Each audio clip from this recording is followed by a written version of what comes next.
Olá, boa tarde a todo mundo. Muito obrigado pelo convite. Cícero, parabéns pela iniciativa, parabéns pelo canal. É muito importante que alguém como você dê seguimento, né, dê ênfase a dê evidência à nossa área, e é muito bom encontrar as pessoas que estudam o que a gente estuda. Isso é bastante motivador, bastante gratificante, e eu tenho certeza que esse evento, assim como as entrevistas que você tem feito através do canal do GT Neoplatonismo, vão aumentar o interesse pelo estudo do neoplatonismo e também estimular o diálogo entre as diversas pessoas que estudam o nosso tema Brasil afora. Pois bem,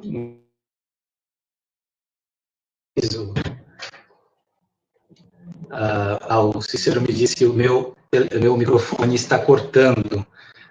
Não sei o que fazer, mas a minha voz já não vai ser mais necessária. Bom, o que aconteceu foi que só eu fiquei na tela agora, Cícero, né? Então, eu vou passar já a organizar a mesa e já pode colocar todo mundo de novo. Então, nós temos as três comunicações de hoje, né? Eu já vou passar a palavra direto para o André Kwiatkowski, que é o primeiro a se apresentar, e o André, ele é mestrando no programa de pós-graduação em filosofia da Unifesp, orientada pelo professor Maurício Massola, e vai falar sobre, o título da comunicação é Metafísica na abstinência de Porfírio. Metafísica na abstinência de Porfírio.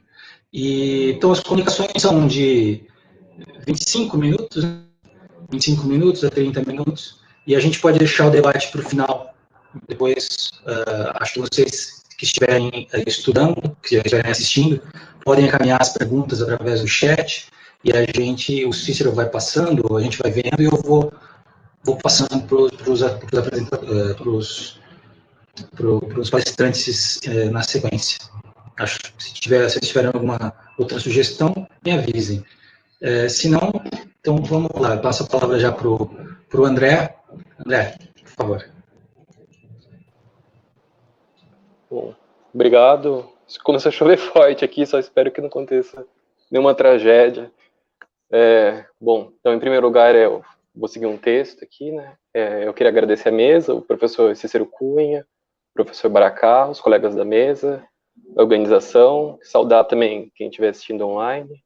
Então, como o senhor disse, eu sou orientando do professor Maurício Massola, que fez uma live, né, até semana passada, que está no canal, com o professor Cícero. Então, só para adiantar, eu não terminei o mestrado ainda, então acho que as críticas vão ser bem-vindas, né, acho que vão dar robustez ao meu texto final, principalmente porque os colegas, pelo que eu vi nos resumos, eles parecem bem especialistas em plotino.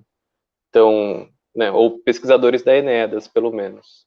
Então, eu pensei mais na minha apresentação como que ela talvez fosse mais interessante do ponto de vista de como as ideias de Plotino continuaram no interior do neoplatonismo, quanto que elas talvez se distanciam, né, ou elas tensionam elas, ou tentam fugir completamente de uma suposta intenção original. Então, acho que pensando num pesquisador que num autor como Porfírio, né, Plotino, que é o autor mais famoso do neoplatonismo. Então, minha apresentação, na verdade, ela é meio que o meu trajeto mental, né, os desafios que eu encontrei, as referências nesse processo de estruturação da minha dissertação. Então, eu acho que, do ponto de vista, na verdade, de uma mesa de pesquisadores que estão mais familiarizados com a temática neoplatônica, é mais interessante pensar nas possibilidades, né, que novas pesquisas conseguem se abrir, as referências bibliográficas, talvez do que é o conteúdo mesmo, do que eu vou apresentar. Mas pode ser que não, vamos ver. Então, como diz o título da minha apresentação, o escopo gira em torno da abstinência de Porfírio, né? Que essa é uma obra que, na verdade, nem o título tem uma tradução consolidada, né? Que é Peri Apokes Epsikon, que vai desde sobre abstinência sobre a abstinência de matar animais, sobre a abstinência de comer carne, abstinência de animais. Então, você encontra uma série de traduções para o título. Então, quem foi Porfírio? Né? Vamos começar pelo princípio. Porfírio, então, imagino como que qualquer um que se depare com o neoplatonismo deve saber, ele é notório por organizar as Eneas e ter escrito a Vida de Plotino. Então, o curioso, talvez, só que fora a Vida de Plotino, que Porfírio cita exaustivamente Plotino, não há nenhuma referência de Plotino em mais nenhuma outra obra de Porfírio, né? Que ele parece seguir meio que esse caminho que o Plotino também segue de não citar o mestre, né? Que não cita o mentor dele. E também é famoso pelos medievalistas que conhecem pela referência escolástica, né?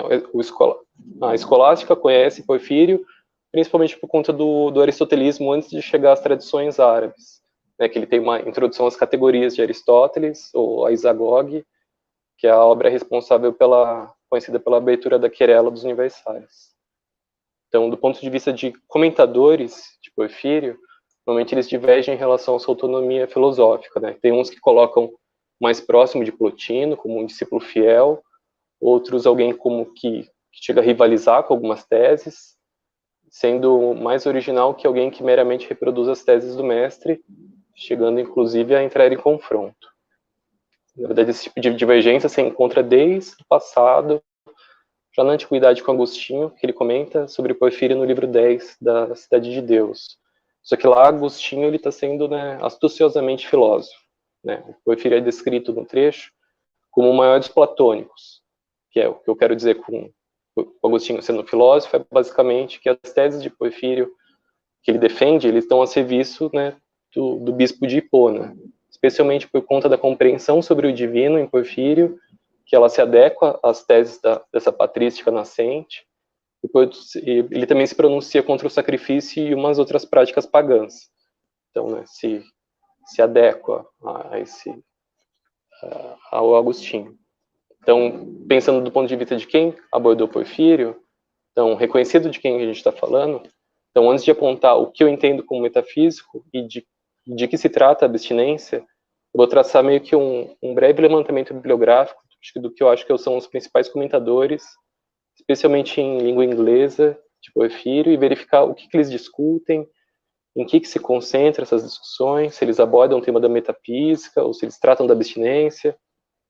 Então, as obras mais clássicas que abordam Porfírio é a Via de Porfírio, de Joseph Beds, que traz um panorama geral sobre Porfírio e sua produção, e é pelo menos no século XX, uma série de obras de produção original, que elas identificam a obra de Porfírio no interior de outras obras, que nem a Semitica Zetemata, de Heinrich Dorri. Ela identifica no interior da Natura Hominis, de Nemésio, uma obra de Porfírio, a tese de John O'Mara, da Philosophy from Oracles, de que o Regresso Animae e a Filosofia dos Oráculos, relatada por Agostinho, são a mesma obra. E a discussão que talvez seja mais importante do século XX é em torno de obra do Porfírio, seja produzida pelo Pierre Hadot, que é a respeito da tese de que o comentário anônimo ao Parmênides não seja uma obra anônima, mas de autoria do Porfírio, né? Só que essa hipótese, que por mais convincente que sejam os argumentos de Hadot, ela está longe de ter um consenso. Então, essa falta de consenso, na verdade, é um dos motivos que, na verdade, eu nem me arrisco a tratar desse tema. Então, essas obras, de fato, são muito interessantes, mas elas não contribuem para essa minha empreitada proposta. Então, a partir disso, eu me dirijo a 2 eventos em torno da temática porfiriana que tiraram contribuições sobre diversos temas. A primeira aconteceu em 65, organizada pela Heidegger Foundation, em que participaram nomes como Pierre Hadot, o Jean Pepin, o Rafael Soldano, e a outra ela é organizada pelo Institute of Classical Studies, em 2004, contando com nomes como a Anne Shepard, o Richard Sorabi, o John Dillon, o Andrew Smith, Gillian Clark, Peter Anderson e o Ricardo Querodona, que é basicamente esse expoente inglês que pesquisa hoje o neoplatonismo. Então, o que eu pude identificar de modo geral dessa bibliografia é que as discussões metafísicas em Porfírio, elas se concentram nas sentenças. né, Sentenças, que é uma obra do gênero literário das Kefália, né, esse gênero escolar, que normalmente é dirigido aos alunos recém-ingressos na escola.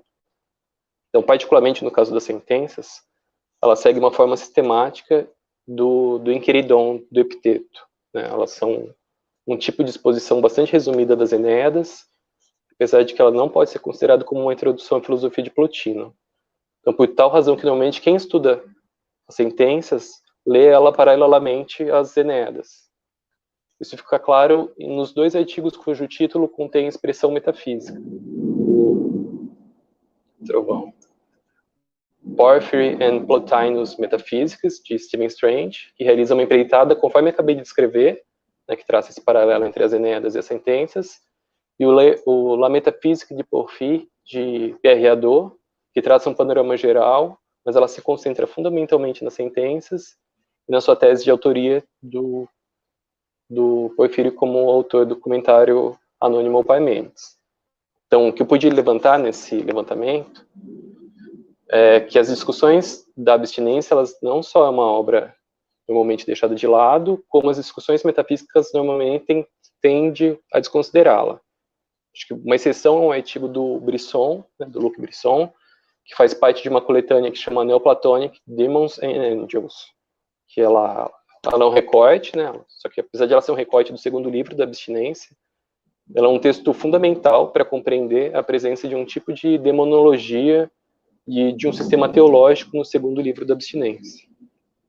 Então, fora isso, do ponto de vista que eu acredito que seja o comentador que trate mais extensivamente Porfírio, é o Andrew Smith, que é quem organizou fragmentos de Porfírio, e que é, né, que é o levantamento das obras que o Porfírio aparentemente é o autor na língua original, que é, na verdade, um trabalho que ele é digno dos filólogos alemães do século XVIII e XIX, como o Hermann Diels faz com os pré-socráticos. Além de ele tem uma obra fundamental que é a Porphyry's Place in the Neoplatonic Tradition, que também é uma puta obra. Então, bom, a gente viu quem é Porfírio, alguns comentadores da sua obra, e que a abstinência é uma obra, em certo sentido, renegada. Então, a partir disso, a gente pode indagar de que se trata essa obra, se tem algum motivo, né, por que ela é ignorada. Então, ela se trata da obra mais extensa de Porfírio, ela é dividida em 4 livros, e o 4º está incompleto, né, está mutilado. Então, a intenção abertamente declarada no livro é, desde o início, de convencer Firmo Castrício a retornar à dieta vegetariana. Firmo, né, ele é uma figura que ele aparece na abstinência, mas ele também aparece só na vida de Plotino como uma das pessoas que compõem o círculo próximo de Plotino no relato da vida. Então, de forma muito resumida, a primeira metade do livro, Porfírio levanta os argumentos contrários ao vegetarianismo, a segunda metade do primeiro discute as virtudes, as realidades superiores, o segundo livro, os argumentos a respeito do sacrifício, o terceiro diz a respeito do critério de justiça e da presença de logos na alma dos animais. E o último livro é um tipo de sociologia dos povos abstêmicos, onde são trazidos os relatos da Esparta de Licurgo, os sábios e religiosos egípcios, os essênios do judaísmo, os antigos sírios e persas, e os gimnosofistas brahmas e samaneanos. Então, essa obra é dirigida a convencer esse seu colega. A indagação que disso sucede é por que ele defende essa dieta? Qual é o sentido de defendê-la? Então, na verdade, quando eu me deparei com essa tese, a única coisa que eu tinha lido, na verdade, assim, de vegetarianismo na antiguidade era a seção dos pitagóricos do Diógenes Laércio. Então, eu imaginei que a motivação era a mesma, né? Que uma vez também que Porfírio, ao lado de Jâmblico, são os autores da vida de Pitágoras. No entanto, o argumento pitagórico e os pitagóricos, enquanto escola organizada, apesar de presentes na obra, não se constituem como motivo fundamental. E com isso eu quero dizer especialmente que a dimensão ética em torno da metempsicose, né, que por os pitagóricos o principal motivo de não comer carne é porque todos compartilham de uma alma universal e imortal. Né? Então, no Diógenes Laércio tem até aquela anedota de que o Pitágoras olha um cachorro sendo maltratado e fala, não, para, é meu tio, esse cara. Então, na verdade, a abstinência, ela contém uma série de respostas, uma diferente para cada livro, mas a que eu me concentro é a que deve ser, assim, mais simples, né? Que comer carne afeta as sensações e isso atrapalha o intelecto. Só que essa resposta ela não diz nada sobre a metafísica, assim como normalmente ela é despercebida pelos leitores contemporâneos que buscam realizar uma genealogia do vegetarianismo a partir da antiguidade, quando se deparam com a abstinência. Na verdade, esse era o meu esforço original. Vamos ver quem na antiguidade trata do vegetarianismo, e uma leitura rasa, realmente foca ou no sacrifício, ou na questão da teoria da justiça, que há no terceiro livro. Então, me aprofundando, vendo que existe esse universo, que é o neoplatonismo, para compreender, eu vi que para compreender, né, essa motivação, é necessário que tenha esse fundo que demanda um outro tipo de navegação. A gente tem que mergulhar nessa dimensão que aparece de forma sutil no interior do texto, que um desconhecedor de temas básicos da teologia plotiniana deixaria escapar. Então, encontrar metafísica agora. O próximo ponto é entender, né, de que metafísica que a gente está falando. Então, antes de iniciar, somente uma rápida recapitulação de 2 lições oriundas da leitura da abstinência dos pesquisadores em torno da obra de Porfírio. A primeira é que não é evidente a presença de uma metafísica no interior da abstinência. E a segunda é que, apesar de Porfírio ser um exegeta de Aristóteles, né, a metafísica contida nela não é uma ontologia ou uma ciência do ser enquanto ser, que faz jus às discussões contidas na obra homônima, mas é uma teologia platônica, né, digna da presente nas Enéadas. Então, o artigo do Pierre Hadot, que eu citei anteriormente, ele é particularmente útil para apontar que, quando estamos falando de metafísica em Porfírio, estamos falando de uma teologia, né, no sentido das estruturas divinas que conferem estatuto de realidade, que essa compreensão também se encontra no artigo do Brisson. Então, no interior da abstinência, nos deparamos com uma série de temas que poderiam considerar hoje, na verdade, como metafísica, como uma teoria da percepção, uma teoria dos daimons, ou uma outra série de narrativas, umas mais místicas que outras, em torno do sacrifício, mas há um Deus que Porfírio associa ao nous, e ao câncer leva um tipo de felicidade, né, de eudaimonia. Então, só para entender um pouco, eu vou ler um trecho que vai servir para o argumento seguinte. Ele se trata do parágrafo 29 do primeiro livro. A tradução que eu faço, meio Google Tradutor, ela é da versão da Gillian Clark, que é a inglesa mais recente, que, na verdade, no meu texto, eu utilizo essa tradução como principal, mas eu uso do lado a italiana, do Rafael Soldano, a espanhola, do Miguel Lorente, da Gredos, e uma inglesa mais antiga, do Thomas Taylor. Então, a citação, ela começa meio que assim: a contemplação, que é felicidade para nós, não é, como alguém poderia pensar, uma coleção de argumentos ou uma massa de conhecimento reunida para determinado propósito, nem progride pela quantidade de argumentos, pois, se assim fosse, nada impediria que fossem felizes aqueles que acumularam todos os tipos de aprendizado. Na verdade, esse trecho o Hadot cita no livro dele sobre exercícios espirituais, para dizer que a filosofia da antiguidade ela era bem diferente do que a gente compreende hoje. Então, continuando a situação. Do jeito que está, nem todo item de aprendizado leva à realização da contemplação, nem mesmo aqueles que estão preocupados com o que realmente existe, a menos que seja adicionada a tendência natural e a vida que está de acordo com eles. Dizem que há 3 fins correspondendo a objetivos particulares.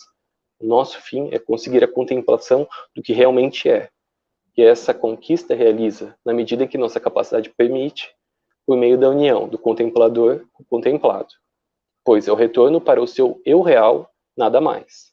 E a união é com o próprio eu real, nada mais. E o verdadeiro eu é o intelecto. Então, um fim é viver de acordo com o intelecto. Então, em outra parte, Porfírio diz que deve imitar a Deus, que, né, faz o eco, ao teto e as últimas palavras de Plotino na vida de Plotino.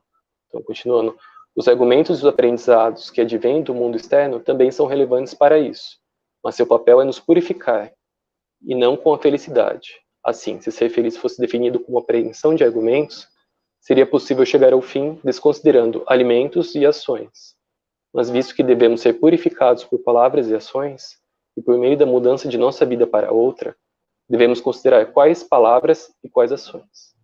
Fim de citação. Então é precisamente esse tipo de discussão onde eu compreendo que existe o que é de elemento mais denso na abstinência. Essa compreensão de uma eudaimonia, que ela não é a mesma que a aristotélica, e pelo que eu vi, na verdade, nos resumos do evento, tem um colega que vai tratar melhor sobre isso.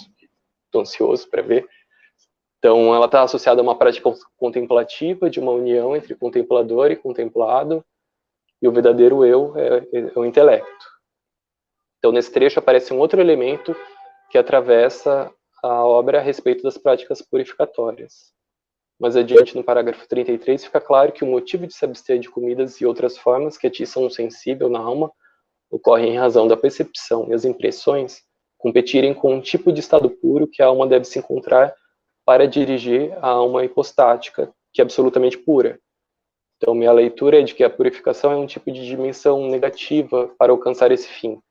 Para ascender é necessário se livrar de algo, é necessário despojar. Então, como consta na citação, somente argumentos e aprendizados não são suficientes.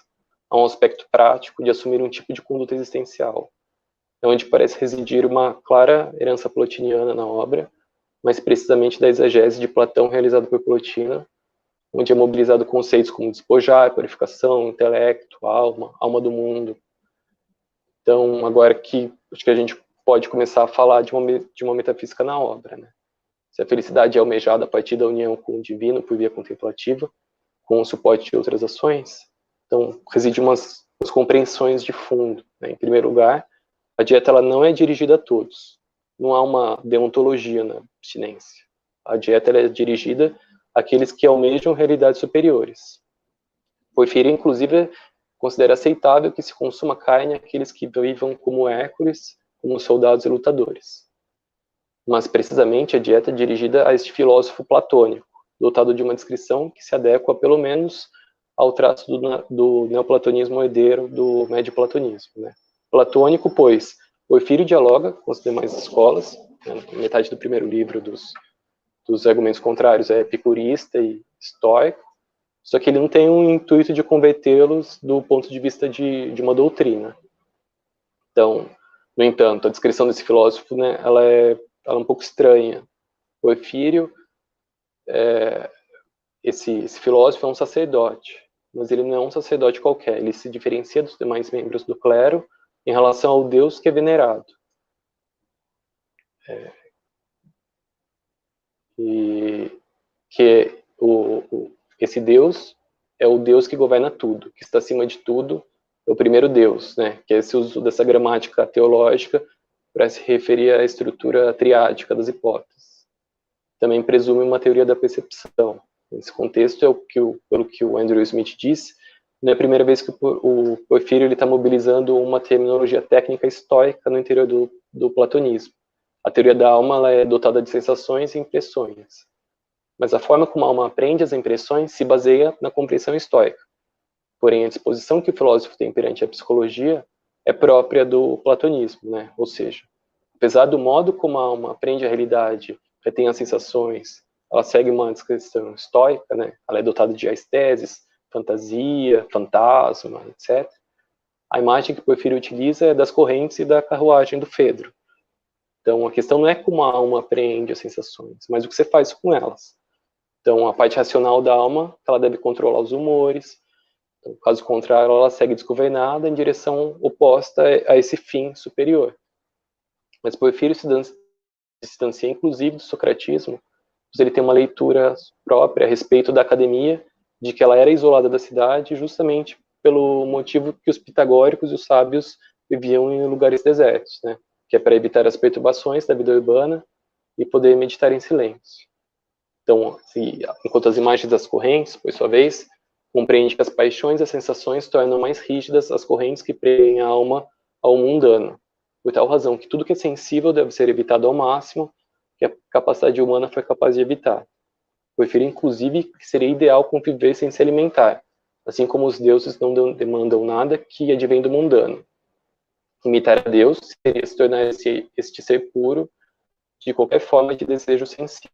Porém, Porfírio reconhece que se trata de uma prática impossível de ser efetivada pela limitação humana. Isso está inclusive no trecho que eu citei. Que há mais de original nessa teoria psicológica que ele apresenta e diverge em relação aos estoicos, é um esforço de introduzir nos animais a presença de logos, que esse esforço, que tudo indica, advém sobretudo da leitura dos textos sobre os animais de Plutarco, da Muralha. Então, o modo como o padre se dirige a esses seres superiores não é por meio de hinos como os sacerdotes, mas ele é em absoluto silêncio, né? Ele não é, né, pelo logos externo. Eu não lembro o termo grego que ele usa. Então, que é contemplando as formas inteligíveis como elas realmente são.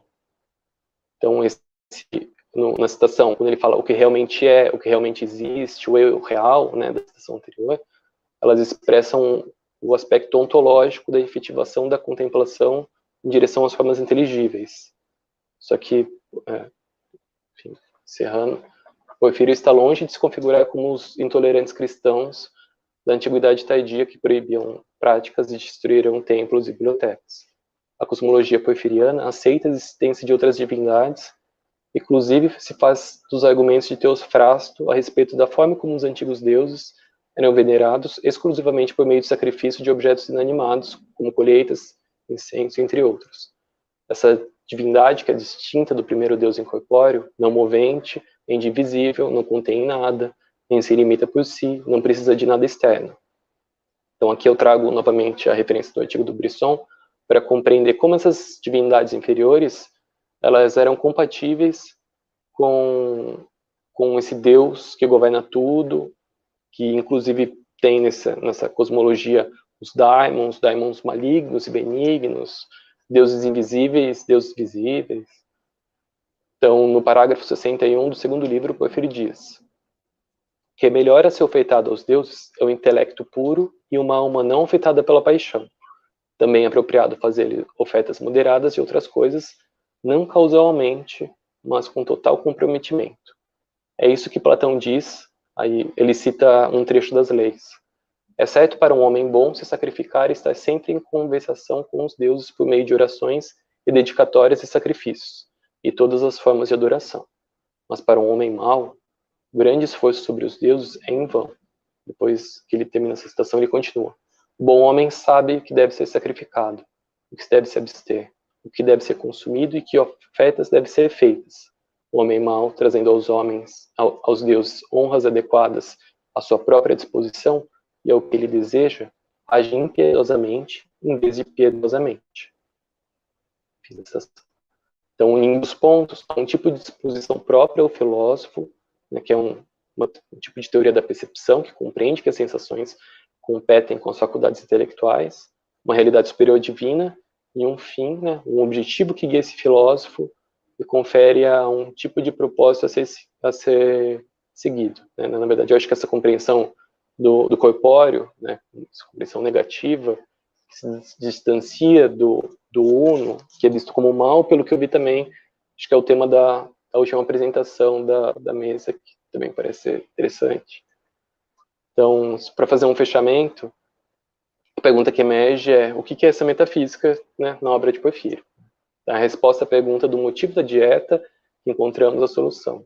Se abstém de carne, pois é um tipo de projeto do platonismo desta época que parece ser o que Plotino diz no seu leito de morte, que é o de unificar e estar presente de Deus acima de todas as coisas, esse estado de perfeição que Porfírio diz que Plotino alcançou 4 vezes enquanto estavam juntos.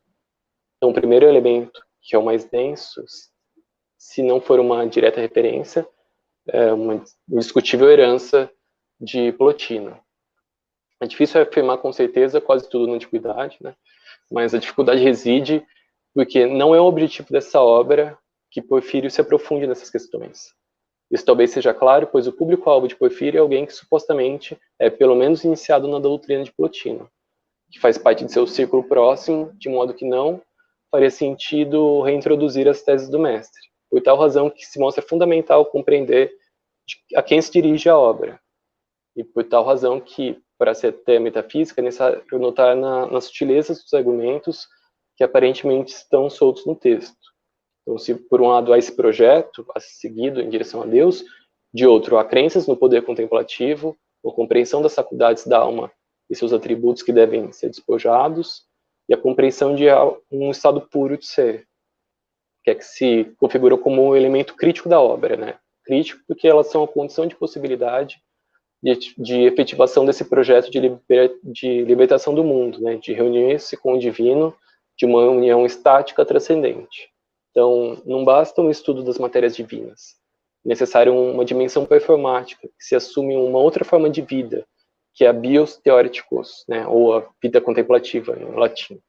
Então, não significa que Porfírio ele esteja anunciando o que viria a se consumar com o Jâmblico a respeito de uma supressão da contemplação pela teologia, mas essa vida diz sobre a insuficiência de um saber escolar que se limita à leitura dos textos, em vez de assumir inteiramente em prol do projeto platônico.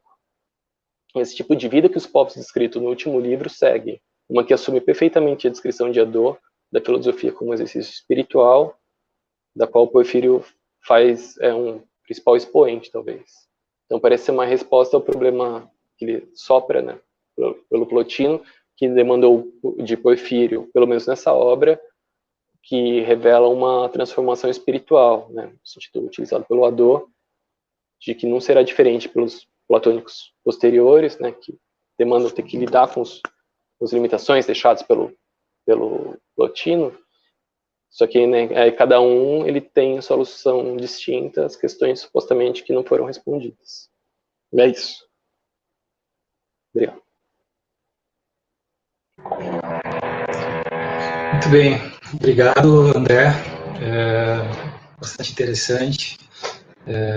Tenho certeza que vai haver umas boas questões depois aí. Eu vi que a Lorraine, que é uma grande conhecedora desse texto, está presente, o Marcos também, um abraço para todos. E é isso. Bom, passo então, para a gente não demorar muito, passo a palavra agora para o segundo expositor, que é o Ray Renan Silva Santos, que é doutorando em filosofia pelo programa de pós-graduação em filosofia da Pontifícia Universidade Católica do Paraná, que é orientado pelo professor Gelson Roberto de Oliveira. O Ray vai falar, a exposição do Ray tem o título A Questão da Eudaimonia na Primeira Enéada de Plotino. Pois bem, Ray, por favor. Todos vocês conseguem me ouvir bem? Ok. Então, como consta no título, o tema é a questão da eudaimonia na Primeira Enéada de Plotino. Evidentemente que, para tratar do tema em questão, faz-se necessário correlacionar determinadas passagens da Primeira Enéada com as outras Enéadas. Então, a esse trabalho me proponho aqui, embora o foco principal seja, de fato, a Primeira Enéada. Principio, então, com uma consideração de ordem etimológica. Para se referir à plenitude da finitude humana, o grego utilizou-se da palavra eudaimonia. A palavra é formada pelo prefixo eu, no sentido de bem e fortuna, mais daimonia, que vem de daimon, no sentido de divino e celestial. Daí, eudaimonia nos dizer a fortuna humana em convergência com o divino. Comumente, traduzimos eudaimonia pela palavra portuguesa felicidade, que deriva do latim felicitas, esta advindo de felix, feliz. Felix, por sua vez, significa fecundo, fértil, frutífero.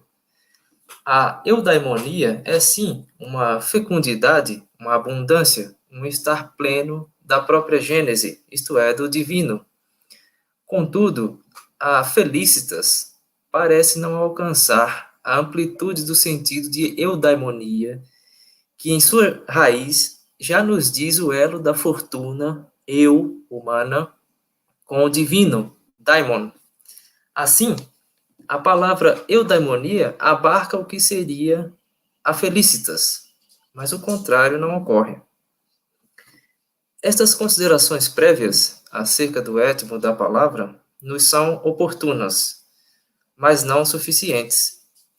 Servem-nos, pois, de orientação primeira, a fim de que possamos pensar o seu significado originário. Quando nos referimos à fortuna humana, no sentido do seu bom destino e de sua boa realização, o fazemos de modo a trazer à luz o seu elemento possibilitador. Tal elemento é, pois, de ordem divina. Trata-se da possibilidade sem a qual o homem não vem a corresponder ao ímpeto de querer se realizar de tal e qual modo. O que quer que faça ou deixe de fazer, um ímpeto de querer ser já sempre lhe acometeu como a necessidade de realização. Tal ímpeto, por seu turno, dá-se com vistas ao êxito e, por conseguinte, com vistas ao que é bom, já partindo disto mesmo que se configura como o bem, το ágathos. É assim que Platão, na República, vem a caracterizar o bem como o mais elevado dos ensinamentos, cito Platão. A ideia do bem é o mais elevado dos ensinamentos, visto que, para ela, esta ideia é que a justiça e as outras virtudes se tornam úteis e valiosas. Fim de citação. A hierarquia do bem consiste em ele ser princípio, e como tal, ser aquilo para o que as ações humanas convergem. Também Aristóteles, na Ética Nicômaco, caracteriza o fim a que tende as ações humanas como o bem. Cito Aristóteles. Se há, portanto, um fim visado em tudo que fazemos, este fim é o bem atingível pela atividade. E se há mais de um, estes são os bens atingíveis pela atividade. Fim de citação. Na mesma direção percorre Plotino, quando em sua primeira Enéida profere que o bem é isto a que tudo está ligado e a que todo ser deseja, tendo-o como princípio e necessitando dele. Fim de citação. Como vivente racional, o homem é aquele que coparticipa em grau mais elevado do bem. Esse modo de ser caracteriza uma peculiaridade, uma singularidade, um traço típico do caráter humano, isto é, do seu ethos, da sua habitação própria, a qual não exprime um mero estar no mundo à mercê das sensações, mas um estar atravessado por um logos que lhe confere uma distinção fundamental em relação aos demais viventes. É neste sentido que nos encaminha a pensar o fragmento 119 de Heráclito. Cito Heráclito. O ethos do homem, o daimon. Fim de citação. Em questão está a habitação própria do homem, isto é, o seu lugar de realização, ethos, compreendido como a dimensão divina, daimon. É que o modo de ser do homem consiste essencialmente em assemelhar-se ao divino, de modo tal que, neste assemelhar-se, constitui uma unidade com o divino. Esta semelhança, contudo, precisa remeter ao âmbito do pensamento, pois, sendo a alma humana racional, é apenas no exercício do pensamento que se consuma a intensificação de sua semelhança com o divino.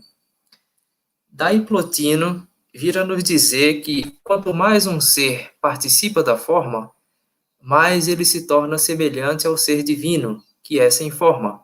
Fim de citação. As formas dizem a condição originária da qual o homem coparticipa para vir a se constituir enquanto tal. Sendo a condição originária, conquanto o homem disto não se dê conta, sempre já coparticipou das formas. Ora, o dar-se conta corresponde ao apelo de pensar a proveniência de suas realizações. Em assim procedendo, ocorre uma intensificação da coparticipação e, por conseguinte, da semelhança com o divino. A semelhança em discussão não é algo dado e previamente garantido. Antes é no esforço de vir a ser o que se é que o homem vem a conquistar a fortuna de seu modo de ser. Por isto, para se referir à ignorância humana e ao esforço de transcender esta condição, Plotino diz que o esforço é estar não fora de erro, mas em ser Deus. Fim de citação.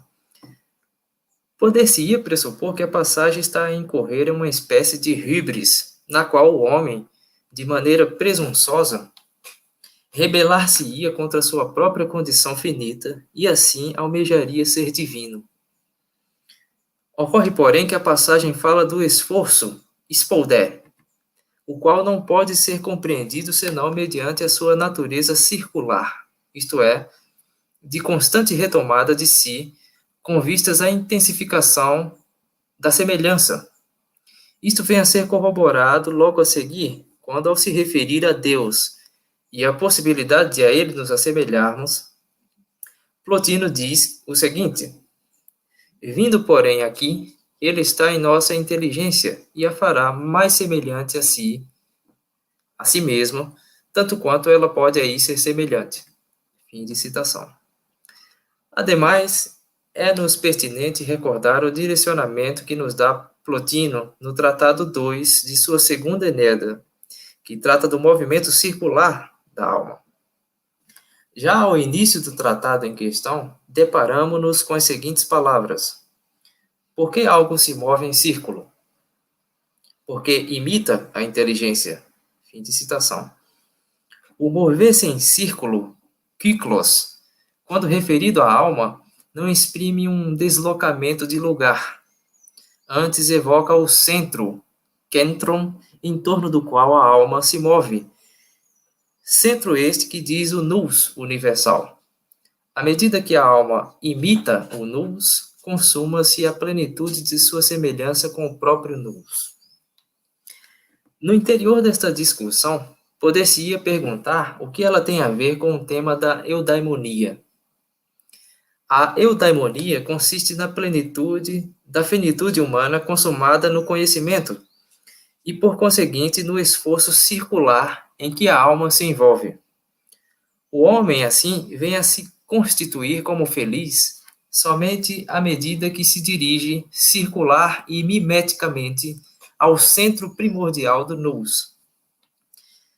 Visto que o nous é princípio de movimento, quando a alma vem a imitá-lo, o que está em questão é uma imitação do princípio como tal. Daí não se tratar de um movimento cronotópico, mas de um movimento atemporal e eterno. Ao imitar o nous, a alma vem a imitar o princípio da vida. Desta forma, constituir-se como feliz implica transcender a própria vida, a fim de se conduzir à sua gênese.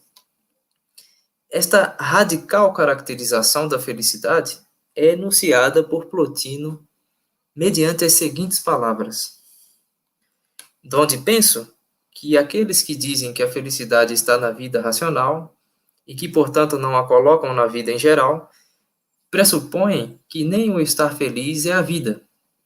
Uma qualidade, então, a racional força, em torno da qual a felicidade se mantém, ver-se-iam forçados a dizer. Há algo de fundamental na passagem supra. A passagem nos chama a atenção para uma distinção entre o estar feliz e a vida, pois há uma pressuposição segundo a qual nem o estar feliz é a vida, de maneira a evidenciar que o estar feliz não é propriamente a vida. Mas em que sentido é dito isso? No sentido de que apenas a felicidade, acompanhada de razão, é que pode ser caracterizada como felicidade e como vida. Assim, nem a vida se faz plenamente vida sem a felicidade racional, nem a felicidade se faz plenamente felicidade sem a vida racional. Trata-se de uma implicação necessária, sem a qual não há nem o estar feliz, nem a vida. Contudo, devemos perguntar a que se refere esse estar feliz e uma tal vida. Sobretudo, não se refere a um mero estar feliz, nem tampouco a uma mera vida. antes está em questão a vida tomada em sua plenitude, a qual, em assim se realizando, faz-se feliz e, portanto, faz-se a vida da vida. Um tal modo de realização consiste em fazer com que isto que é a vida em sua dimensão primitiva originária venha a se realizar hic et nunc, no fazer-se vida do homem. A tarefa que aqui para ele vem a se impor é a de trazer à presença e à proximidade isto que por vezes se encontra em ausência e distância. Trata-se da capacidade racional que vem a conduzir o homem à sua morada própria. Tal capacidade, por sua vez, implica o pensar a sua própria vida em congenitura com a vida em sua totalidade, donde esta totalidade, consumada na singularidade do pensamento, vira se tornar uma com o próprio pensamento humano. A pressuposição segundo a qual nem o estar feliz é a vida, advém do princípio segundo o qual a felicidade, atrelada à vida racional, não pode ser posta na vida em geral. Isto porque a vida em geral não possui a capacidade racional de estar feliz e de se saber como tal. Essa capacidade compete, portanto, ao homem, de vez que ele é o vivente que não somente pode experienciar determinados estados, mas, sobretudo, saber-se de tal e qual modo em suas variegadas experiências.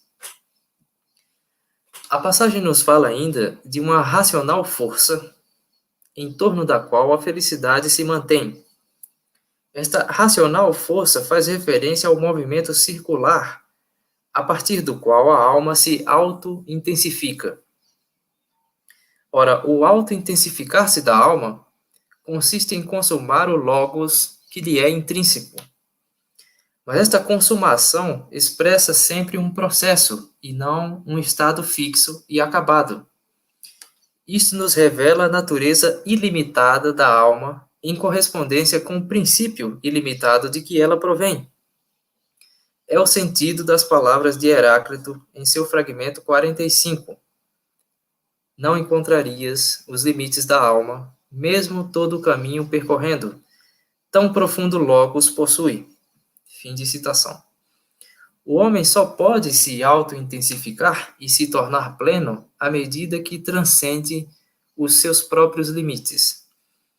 É que tais limites não dizem uma barreira ou um empecilho, dizem antes a sua condição finita. Precisamente esta condição finita só se realiza em uma unidade com um elemento primordial e infinito, donde todo limite da finitude humana se configurar como a possibilidade mesma de transcendência do limite em direção ao ilimitado.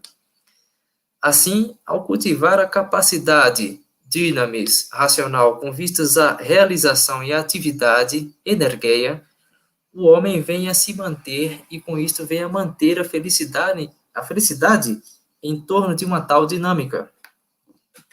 Para tanto, o essencial está em compreender o movimento circular como a necessidade dessa manutenção.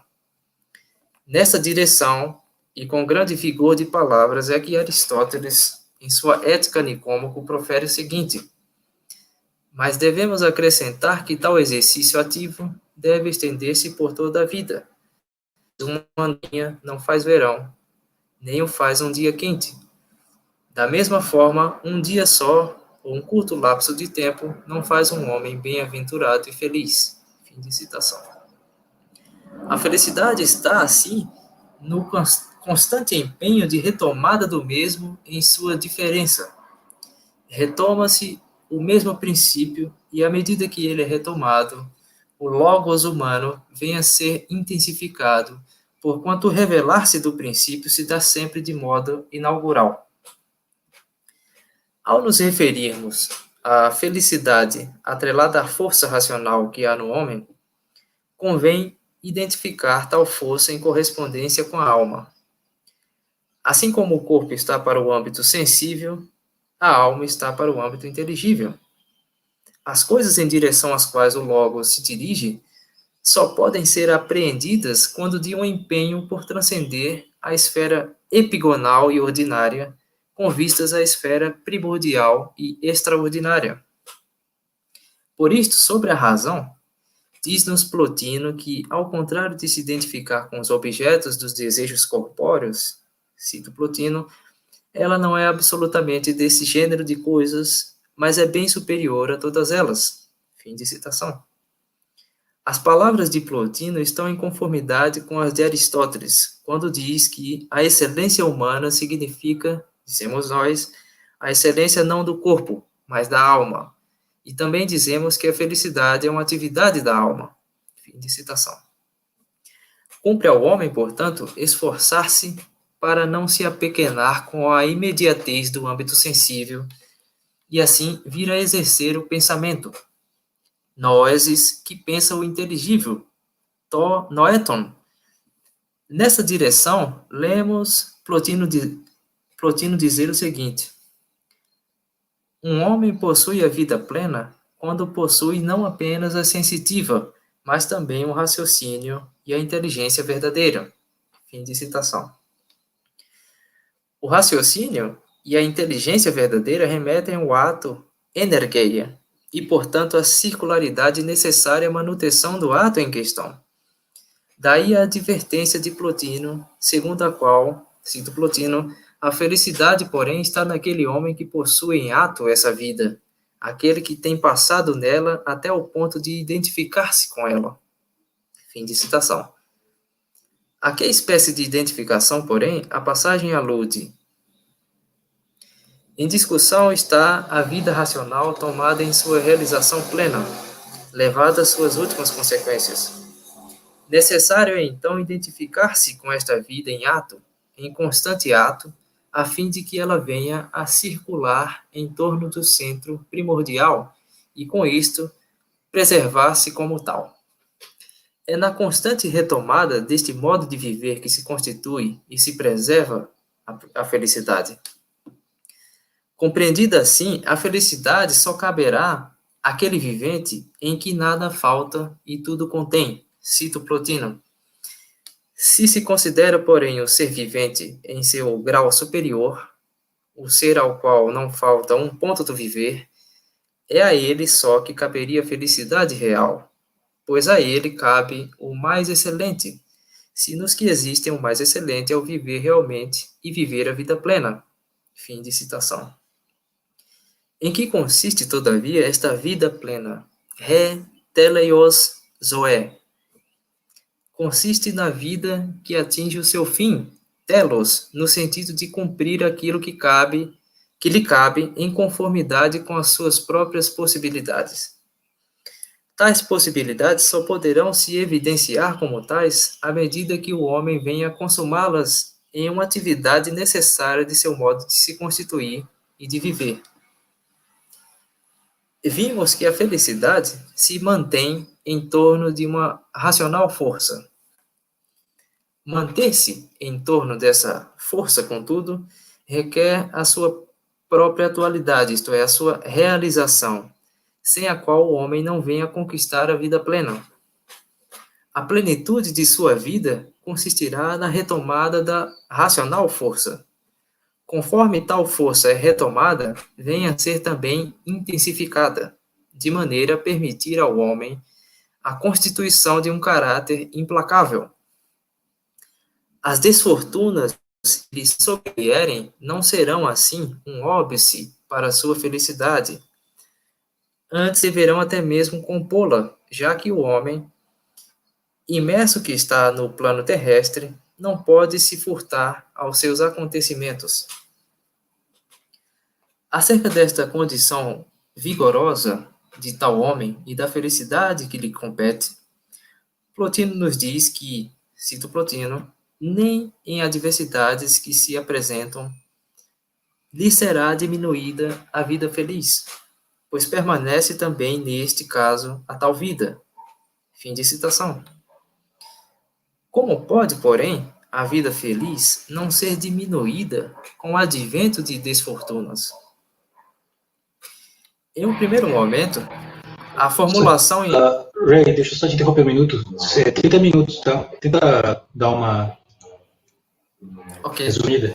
Eu estou acabando. Ok.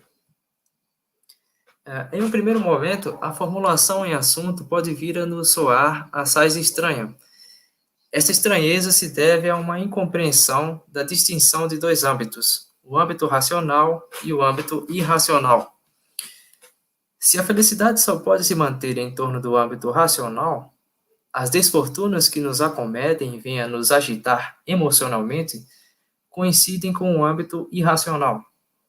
O que vem a sofrer as desfortunas não é, pois, a alma, mas sim o corpo. Ora, a desolação emocional do corpo é destituída de inteligência e de razão, as quais competem exclusivamente à alma. Portanto, a parte que aí vem a ser abalada é tão só a corpórea e irracional, razão pela qual a vida feliz, em conformidade com a plenitude que lhe é própria, mantém-se do modo como ela é. Para finalizar aqui, estou no último parágrafo. É ainda de fundamental relevância que possamos nos perguntar a que remete esse homem que alcança a vida feliz e plena.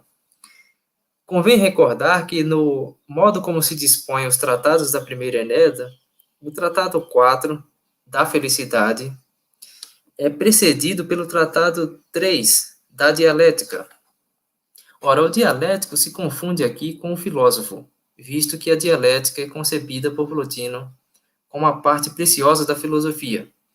Sendo a parte mais preciosa da filosofia, a dialética consiste no modo como a sabedoria se realiza.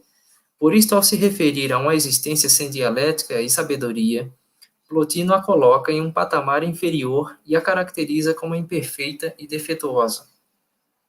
A dialética, ademais, consiste na condição, cito Plotino, capaz de dizer algo com razão sobre cada coisa, difere cada uma das outras coisas e qual é a qualidade comum, de maneira tal que discorre sobre o bem e sobre o que não é o bem, quantas coisas estão sob o bem e quantos estão sob o contrário, o que é o eterno claramente e o que não é tal, por conhecimento sobre tudo, não por opinião. Dissemos, em conformidade com o Tratado 4, da primeira Enéida, que a vida plena, reteleios zoé, diz respeito à vida que atinge o seu fim, telos, e é nisto que consiste a felicidade. De outra parte, no Tratado 3 da primeira Enéida, a vida concebida sem dialética e sabedoria é denominada de imperfeita, atelos, isto é, privada do fim e da plenitude que é própria à vida racional. De vez que o filósofo é aquele que se dedica ao conhecimento do bem e das coisas eternas, caberá sobretudo a ele a plenitude da vida finita. Concluí, pois, minha fala. Está bem, muito bem, obrigado, Ray. Uma coisa que eu esqueci de dizer é que, caso vocês tenham perguntas, que queiram ir formulando perguntas, vocês podem colocar acho que nos comentários e dizer para quem é a pergunta dirigida. Né? A gente acho que consegue transportar para o nosso chat e perguntar depois para eles. Bom, antes que a minha reforma aqui em cima comece de novo, eu vou passar a palavra já ao Robert, ao Robert Brenner Barreto da Silva, que é doutorando em filosofia pelo programa de pós-graduação em filosofia da Universidade Federal do Ceará, orientado pelo professor José Gabriel Trindade dos Santos, e cuja a exposição é intitulada Notas sobre o conceito de matéria e mal em Plotino. Bom, muito bem, Robert, por favor, pode começar. Obrigado, boa tarde a todos. Eu preparei aqui alguns slides, né, para essa apresentação. Vou tentar compartilhar aqui e a gente segue a nossa conversa.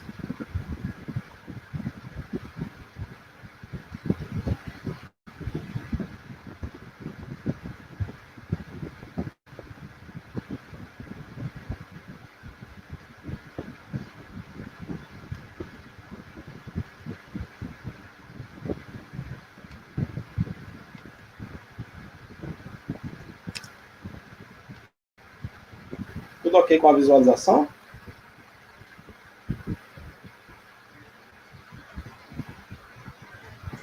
Ok, tudo certo. Ótimo. Então, boa tarde a todos.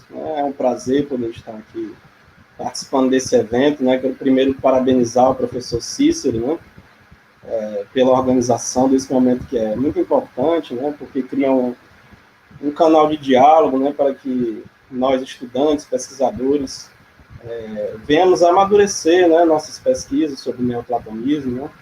Também quero parabenizar e agradecer também a participação do professor Júnior Baracato, né? Não apenas pela coordenação da mesa, mas também pelas contribuições que ele vem dando, né, aos estudantes brasileiros através das suas traduções, dos seus escritos, né, e por sempre gentilmente atender a todos, né, que o procuram, né, felicitar também o canal do YouTube, né, o GT sobre o neoplatonismo, inclusive pela última fala, né, do professor Massola, que foi genial.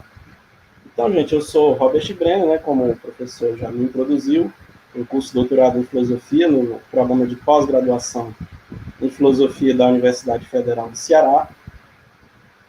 Estou no segundo semestre, né, do curso, então as minhas leituras ainda precisam avançar bastante, né. Eu creio que esse evento ele é o laboratório perfeito, justamente para que os colegas, né, tanto estudantes quanto professores, venham contribuir com críticas, sugestões, né, a essa pesquisa que ainda está em desenvolvimento, né. E o título da minha apresentação de hoje, né, que é Nota sobre o conceito de matéria e mal em Plotino, ele deriva justamente daquilo que é o tema da minha pesquisa de doutorado, né, que é precisamente a relação metafísica entre matéria e mal na filosofia de Plotino. Eu vou dividir essa minha apresentação em 4 momentos, né. Primeiro, eu pretendo tematizar o conceito de matéria, né, como relacionado ao conceito de mal. Então, a apresentação geral desses conceitos. No segundo momento, eu quero mostrar como esse binômio, né, essa espécie de identificação entre matéria e mal, ela se dá de uma maneira problemática, né, de uma maneira controversa para o todo da filosofia de Plotino. Né. Apresentar 2 hipóteses, né, a de Opsoma e Schaffer, são 2 leituras, né, sobre essa problemática. Há uma vasta bibliografia, mas como o tempo é curto, eu escolhi delimitar essa exposição a alguns trechos capitais das Enéadas e a posição desses 2 intérpretes, né, que são 2 estudiosos importantes aí do neoplatonismo. E a partir dessa análise, né, dos textos capitais da Enéadas, apenas alguns excertos, né, ao final pretendo apontar qual é o horizonte da pesquisa, né, que eu tenho trilhado até aqui. De que maneira ela permanece ainda aberta, né, a mudanças, né, dado a esse processo, né, de estudos que está em curso, né. Então, as reflexões que serão colocadas aqui são de natureza, né, eminentemente especulativas, né, são hipóteses que eu creio que pode aguçar aí, né, a nossa leitura sobre esse problema na filosofia de Plotino. Então, qual é a conceituação geral que quis fazer de matéria e mal, como isso introduz a identificação? O conceito de matéria, né, de Plotino, Hiller, ela, como nós veremos a partir dos próprios textos do filósofo, né, ela é caracterizada como sendo um substrato, né, de indeterminação completa, né, indeterminação total de propriedades, qualidades, determinações, né? Ou seja, é uma noção de pura indeterminação, e essa indeterminação, essa disponibilidade, né, essa passividade da matéria, esse princípio passivo, é que garante justamente a matéria receber todas as configurações ontológicas, né, que a alma, né, os logos, né, os princípios ordenativos que vão vir na ordem do engendramento, né, na constituição do universo sensível, na formação dos corpos, a matéria ela vai desempenhar um papel central, justamente por essa característica, vamos dizer assim, de estar apta a receber todo tipo de determinação, já que ela é indeterminada. O mal, Cacone, né, Plotino vai abordá-la a partir de um amplo campo, né, de sentido, e ela remete à ideia tanto do disforme, do que é feio, né, da fealdade, daquilo que é vergonhoso, daquilo que é vicioso, né? Então ela tem diversos matizes, né, mas o mal ele representa um afastamento da unidade, né, da harmonia do ser. O mal, em última instância, vai ser a completa indeterminação, a total carência, né, de bem e de ser. Dessa maneira, né, a noção de matéria ela vai se encontrar com a de mal justamente por essa oposição à inteligibilidade, à forma, né, à ideia de bem. Contudo, nós temos que chamar a atenção para um aspecto importante, né? A forma do bem, né, do inteligível, em última instância, ela deve sua dignidade ontológica ao uno bem, né, Ren Agathon.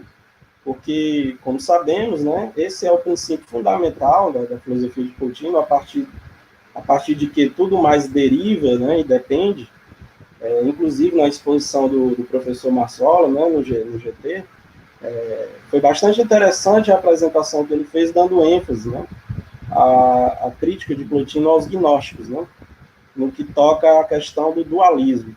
Então, é fundamental para Plotino estabelecer um monismo, ou seja, ter como um único princípio fundamental o uno, a partir do qual todas as coisas elas são constituídas.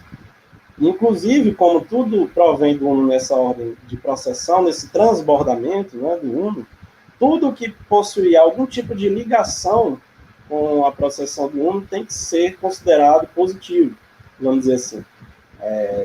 Porque tudo que vem dele guarda algum traço, vamos dizer assim, da sua perfeição.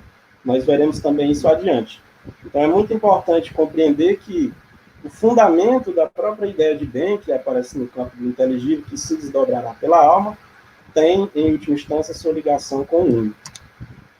Qual é a noção de geral de matéria? Né? Vamos fazer uma leitura de um excerto, né, do capítulo 8, do quarto tratado da segunda Enéada de Plotino, né, chamado sobre as duas matérias, porque vai tratar justamente sobre a matéria do inteligível e a do sensível. Né? Lembrando que a matéria ela não é matéria sensível, porque ela não tem nenhum traço de corporeidade, ela é uma das condições de possibilidade para a corporeidade, mas ela própria não é sensível nem corpórea. Né? Então, ela é matéria do sensível e não sensível. Então, que matéria é essa? Chamada una e sem qualidade. Que ela não é corpo, se de fato sem qualidade, está claro. Mas como dizemos que ela é matéria de todos os sensíveis, não poderíamos atribuir a ela, por sua própria natureza, nenhuma das determinações que são vistas nos sensíveis. Então, temos aqui a reafirmação daquilo que foi introduzido da matéria como substrato, né? Ou seja, como ela não se identifica a nenhuma das propriedades dos sensíveis, ela se torna matéria de todos os sensíveis. Outra citação, agora do Tratado 8º da primeira Enéada, né, sobre os males, disse que é sem qualidade, não possui nenhuma dessas qualidades que receberá e que estará nela como em um substrato, mas não no sentido de que não possui nenhuma natureza.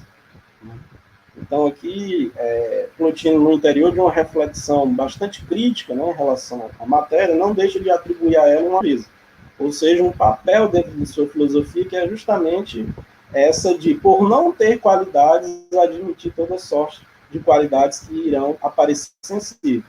E como sabemos, né, em contraposição aos gnósticos, todo o mundo sensível ele é imagem, né?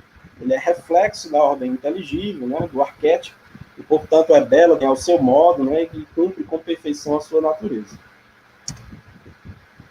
Alguns predicados negativos, né, podem resumir aquilo que Plotino está tentando compreender por mal e também, evidentemente, a noção de matéria. Né?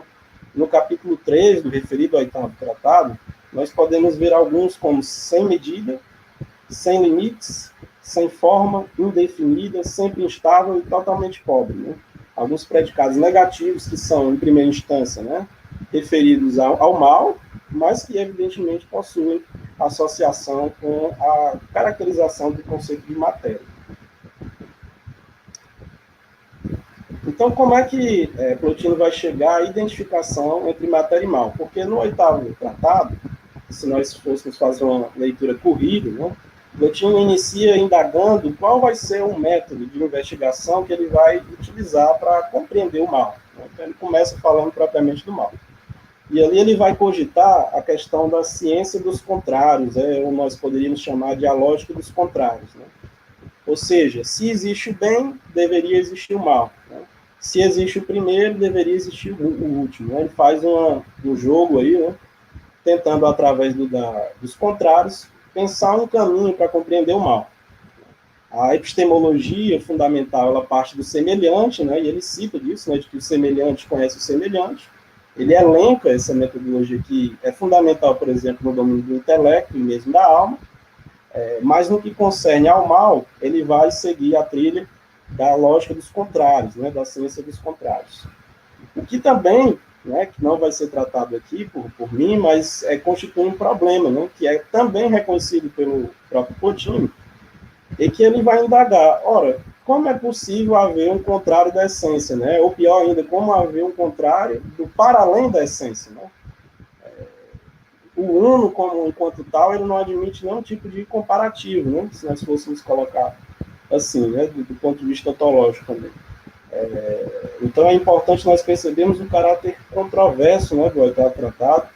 O próprio professor Júnior, que traduziu o tratado, né, e as 3 primeiras emedas, comentou algumas vezes que é, para ele, o tratado mais difícil, né, eu já vi outros intérpretes dizerem a mesma coisa. Então, há uma série de problemas, né, a origem da matéria, se ela pode ser colocada como originada a partir da alma, se diretamente a partir do uno, né, de um modo ou de outro, o engendramento da matéria ou não engendramento, ou seja, independente do caminho, uma série de problemas vão ocorrer. Né? E nesse momento aqui da identificação, ela vem a reboque dessa investigação a partir dos contrários, né? Que é em si mesmo algo difícil, né? Como o próprio Plotino reconhece, porque como pensar no oposto ao para além da essência, né? O mesmo da essência. Então ele vai colocar, o mal não está em uma carência qualquer, mas na total. É fato que aquele que carece em pouco do bem não é mal, pois pode até ser perfeito em relação à sua natureza.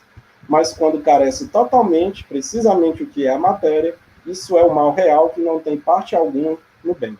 Então, o critério que Plotino está colocando, né, e o que ele primeiro investiga é o mal, critério para compreendê-lo, será a carência total. E, num segundo momento, ele faz essa identificação, ou seja, o que é que carece totalmente? Né, de ser, de determinação, aí ele vai colocar aqui como sendo a matéria. Como a matéria, então, né, nessa aproximação com o mal, ela se constitui como mal para a alma. Né? Isso no capítulo 14 vai ser esclarecido. E isto é a queda da alma, ter vindo dessa maneira a matéria e enfraquecer-se, porque nenhuma das potências da alma está presente em ato, uma vez que a matéria as impede de estarem presentes por ocupar o lugar que a alma detém, e fazê-la como que contrair-se e tornar mal aquilo que ela tomou roubando, por assim dizer, até que a alma seja capaz de correr para cima. Então, por essa última expressão, a alma ser capaz de correr para cima, nós entendemos de que maneira a matéria ela se constitui como um mal para a alma. Porque, do ponto de vista do itinerário da alma, ela representa uma espécie de obstáculo, né? Então, a alma que tem uma natureza essencialmente voltada para o inteligível, quando ela se detém sobre a natureza corpórea, ela enfraquece a sua dinamis, né? Ou seja, a sua potência, a sua capacidade de estar voltada para os inteligíveis. E isso, relativamente à alma, constitui um mal. Né? Não quer dizer um mal absoluto, um mal em si mesmo, mas um mal relativo. Pelo menos em relação a esse excerto. Né? Aplicações da matéria na filosofia de Plotino, início das dificuldades. Né? Então, vamos ver algumas articulações da matéria, né, no todo da filosofia de Plotino, e como essa aplicação ela pode trazer algumas dificuldades para essa identificação. Sobre a necessidade da matéria. Né? Ainda no 8º tratado, no capítulo 7, Plotino irá dizer, porque este universo é composto por necessidade de contrários. Na verdade, ele nem mesmo existiria caso não existisse a matéria. Então, a matéria, evidentemente, ela não é causa e nem é condição suficiente para a constituição do universo, mas a maneira como ela é descrita na explicação de Plotino, ela ocupa o lugar, né, de ser uma das condições de possibilidade para a constituição do universo sensível, quando diz que sem a matéria o universo não existiria. Falar de necessidade da matéria nos coloca uma questão que é central, que é qual é a relação da matéria com a processão. nós colocamos, né, deixamos em aberto o questionamento sobre se ela seria originada a partir da alma, né, se é engendrada de que maneira, né, e isso tem a ver com a processão. Né? Sem entrar no mérito dessa difícil questão, nós podemos perceber como Plotino insere a matéria no seu sistema, por assim dizer. Né? No capítulo 3 do Contra os Gnósticos, né, trocando em miúdos, ele vai dizer que é necessário que a matéria se siga após os primeiros princípios. No capítulo 6 do Sobre a Descida da Alma ao Corpo, será dito lá que a gênese da matéria foi um efeito necessário proveniente de causas anteriores. No capítulo 10 do Sobre a Origem dos Males, diz que a matéria, embora indeterminada, possui uma natureza amparada na necessidade, né? E essa necessidade se dá pelo princípio de que após o primeiro deve haver o posterior, depois, né? Ou em última instância o último. Por esses trechos, né? Existem muitos outros, se pode perceber que a matéria ela é necessária, ela servirá a uma missão ontológica, né? Que marca a produtividade da alma. A alma, quando transborda, né, quando produz, ela se direciona para aquilo que é exterior e, em conjugação com a matéria, constituirá o universo sensível. Então, ela faz parte desse teatro, vamos dizer assim, de constituição do universo sensível, e Plotino coloca a matéria dentro de uma ordem processional, né, com necessidade, portanto, ontológica e lógica dentro dessa perspectiva. Né? A partir dessas considerações, né, a respeito desses trechos capitais, nós podemos realizar algumas inferências preliminares. Né? Primeiro, né, o critério para compreender a matéria, como vimos, é entendê-lo como substrato e, portanto, como não ser, já que ela é completa ausência de determinação de forma, né, de inteligível, então ela se constitui como não ser. E o próprio Plotino, quando ele vai estabelecer o método, né, a partir dos contrários, e ele vai falar dos contrários como um afastamento da unidade, né, não propriamente como um elemento contraditório em si mesmo, né? Inclusive ele vai falar sobre alteridade, né, ou seja, o não ser não é não ser em absoluto, mas não ser como alteridade, ele vai colocar. Então, quando ele estabelece o método, ele passa para o âmbito de investigação. E aí ele vai dizer, se nós temos que investigar o mal, nós vamos investigar dentro, vamos dizer assim, do escopo do não ser, dentro da esfera do não ser. Jamais do ponto de vista do ser, daquilo que tem forma. Nesse sentido, ela é colocada como necessária a processão e a constituição do universo sensível. O critério para o mal, por sua vez, é a total carência de bem. Ele vai dizer que se um ente ele carece parcialmente de bem, né, ainda que ele esteja num grau muito elevado, vamos dizer assim, de multiplicidade, se ele conserva algum tipo de relação com a unidade, ele ainda cumprirá com perfeição a sua natureza. Então, apenas a total carência de bem poderá nos trazer a compreensão do que é o mal. E aí, no segundo momento, a matéria ela vai ser identificada ao mal. Né? Do ponto de vista da alma, ela suscita esse mal quando a alma deixa de subir, ou seja, quando a matéria serve como um obstáculo. E, por fim, Plotino ele vai fazer uma identificação textual, né? Ele vai comparar o que seria o mal em si e o mal acidental. Obviamente, o mal em si não é um mal do ponto de vista de uma forma, né, de um inteligível, de um princípio, nesse sentido ontológico, mas o conceito, né, o que serve de parâmetro para entender o mal e aquilo que é acidental. Os vícios, né, as injustiças, vão ser considerados males secundários, né, acidentais, próprios, por exemplo, ao convívio, né, da alma no ser humano, que convive com o corpo, mas ele também cogita e busca, né, incessantemente o que seria esse mal em si, do ponto de vista conceitual. E ele vai associar como sendo essa carência total de bem. E eu coloco em forma de dúvida, porque nós vimos que a matéria ela possui algum tipo de associação com a processão. Então, se por um lado ela é carência total de forma de inteligível, de bem, por assim dizer, haveria o questionamento se a matéria não conservaria algum tipo de traço do uno, já que ela está tecida nessa cadeia causal de necessidade, né, a partir do uno. Motivo pelo qual, inclusive, há controvérsia sobre se a matéria seria engendrada a partir da alma, ou de repente a partir do uno, né? Ou seja, também essa articulação da matéria no contexto da processão. Quais são os problemas, né, relativos a essa identidade, né? Primeiro, como a matéria causa o mal na alma, né? Porque a matéria, como indeterminada, ela não tem poder. E, textualmente, né, Plotino ele vai se referir à matéria como se ela exercesse algum tipo de senhorio. Essa alusão é claramente imagética, né, porque, do ponto de vista filosófico, ela não pode exercer esse poder causal, esse poder, vamos assim dizer. Outra questão é a inferioridade ontológica, né? Se a matéria ela é considerada o último, né, como é que ela poderia ser, por exemplo, superior à alma? Já que ela não é superior à alma, pela ordem causal, nós não podemos admitir que a matéria, como inferior, cause algo na alma, sendo que a alma é anterior, ontologicamente, logicamente, à matéria, né? Então, do ponto de vista da proximidade ao uno, a alma ela é mais próxima. Ela é determinada, ela tem uma natureza voltada para o inteligível, enquanto a matéria é indeterminada, né?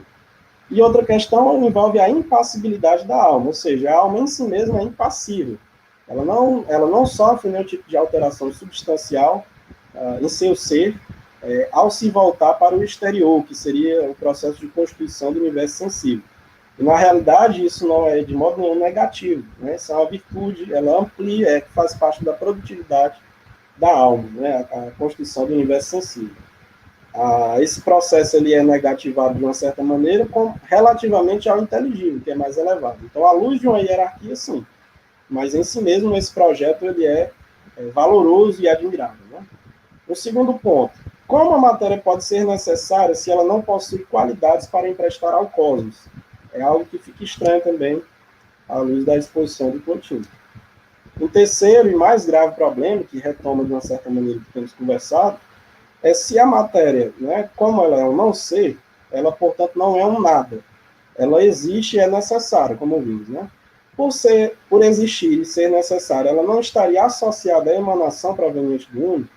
Se assim estivesse, né, ainda que precariamente, né, como último termo, de que maneira essa condição a distinguiria, por exemplo, de uma não processão? Como assim?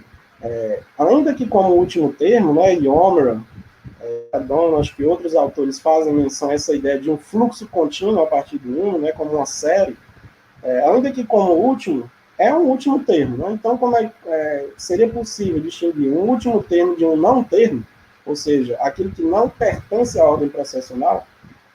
Isso introduziria algum tipo de distinção? Trata-se de uma especulação, né? E para essa especulação há um problema. No final do capítulo 7, né, do 8º tratado, Plotino diz que a matéria, como último, não possui nada do uno. Então, Plotino textualmente é bastante categórico em relação a isso. É necessário investigar, no entanto, se essa afirmação ela deve ser considerada na sua inteireza, né? Justamente devido à matéria ser associada à processão. Então, como ela não possuiria absolutamente nada do uno, né? E a respeito do uno, né, como nós vemos nessa citação abaixo, tudo que provém do bem possui um traço ou impressão dele. Nada desonrado vem do uno.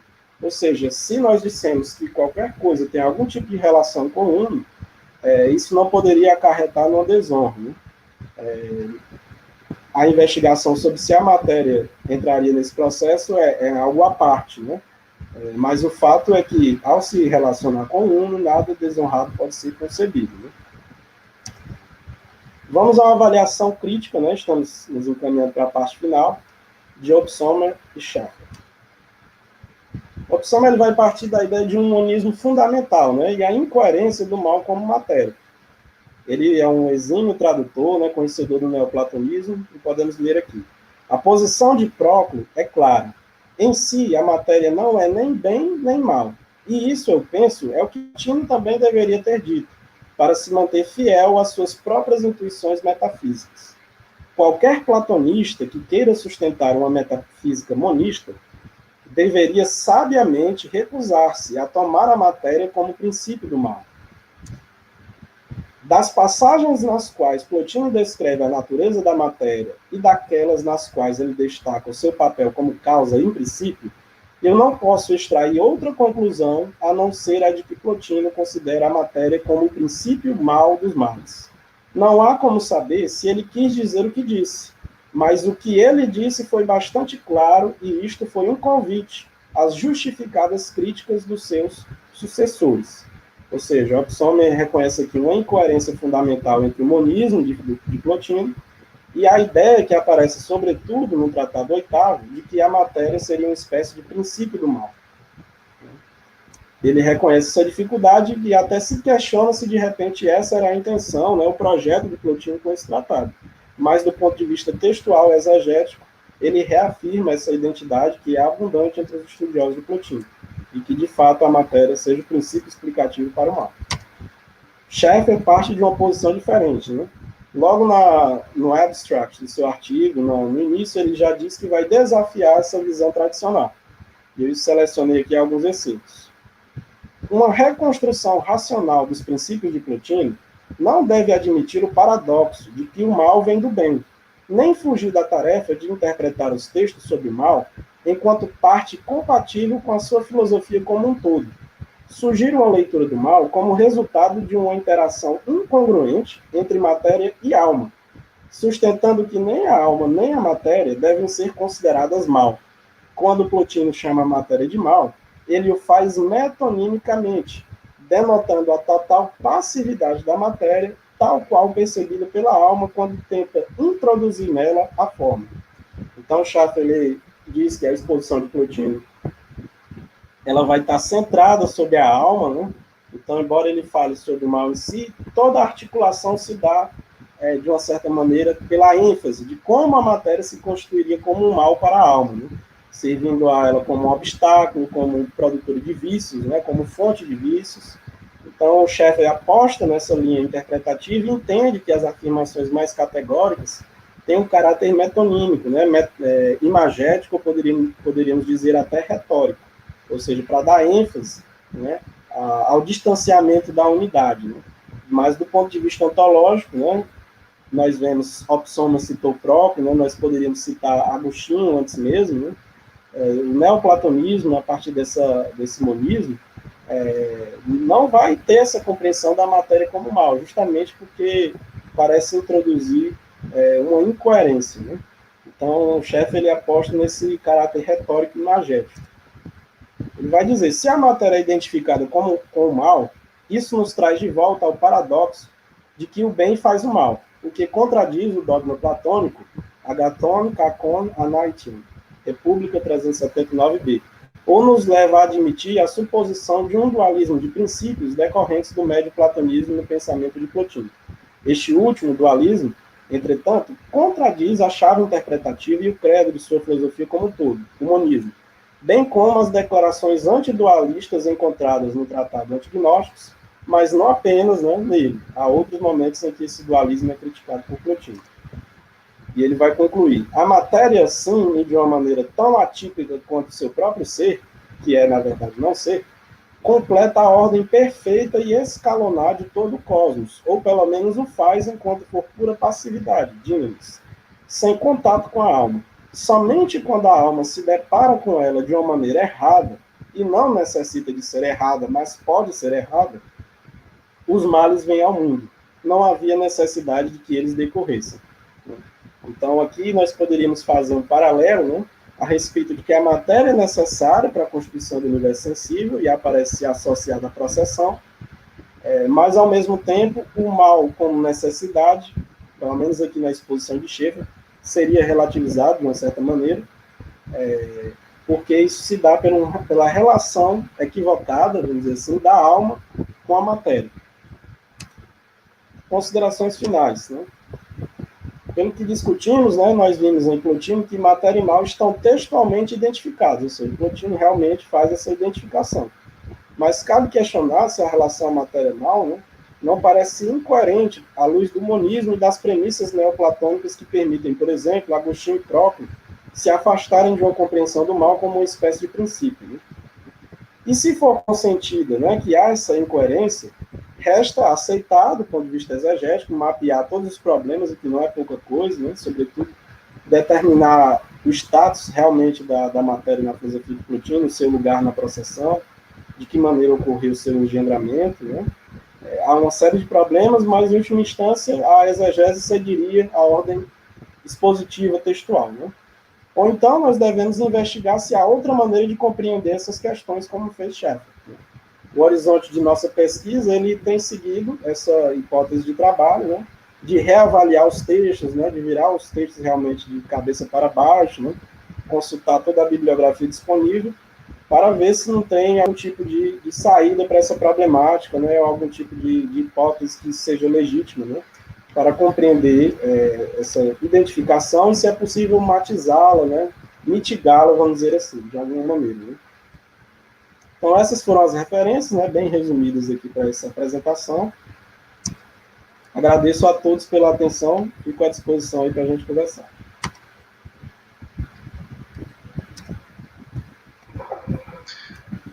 Muito bem, muito obrigado, Robert. Muito interessante sua exposição também. Então, eu passo a palavra aos participantes, ao público, para ver se alguém tem alguma questão. Eu vejo aqui que o Tadeu Júnior faz uma questão ao Ray, e eu vou lê-la. Caso vocês queiram fazer outras questões, por favor, coloquem aqui nos comentários. Como disse o Cícero, perguntas mais focadas, mais diretas às apresentações, e não tão perguntas genéricas sobre, né, o neoplatonismo em geral, porque senão a gente não vai conseguir dar conta no nosso espaço de tempo. Então, a primeira questão vai aí para o Tadeu, dirigida ao Robert, ao Ray. O Tadeu diz o seguinte: o tratado 1536 na ordem cronológica, anterior a 1446, e trata da relação entre felicidade e tempo, mas também felicidade e ações. Você explora essa última relação no seu trabalho. Aproveitaria para dizer, que às vezes o modo como você se refere às Enéadas do Plotino é um pouco confuso para a gente, né? Porque quando você fala da primeira Enéada, o Porfírio organizou as Enéadas em 6 grupos, né? Então, nós temos 6 Enéadas. Cada Enéada tem 9 tratados, como você sabe. Quando você fala primeira Enéada são 9 tratados. Então, é sempre melhor a gente, né, fazer uma referência mais... Às vezes você falou 4 tratados da primeira Enéada, né, tratado 1/4, assim por diante.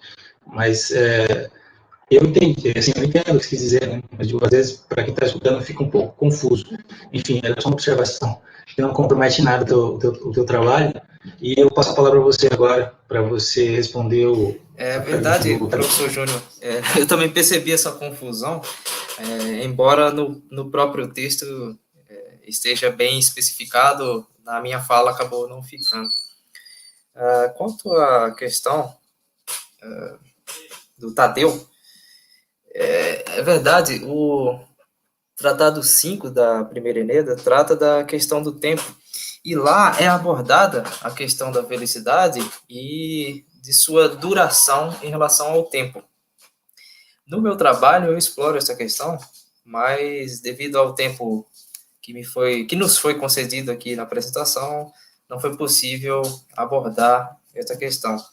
Mas é uma questão interessante porque no tratado em questão, Plotino remete a passagem ao passo 37D do Timeu, em que consta que o tempo é a imagem móvel da eternidade, e a princípio a questão que ele coloca referente à duração da felicidade é se a felicidade acompanharia o tempo, no sentido cronológico. Tempo aí é cronos.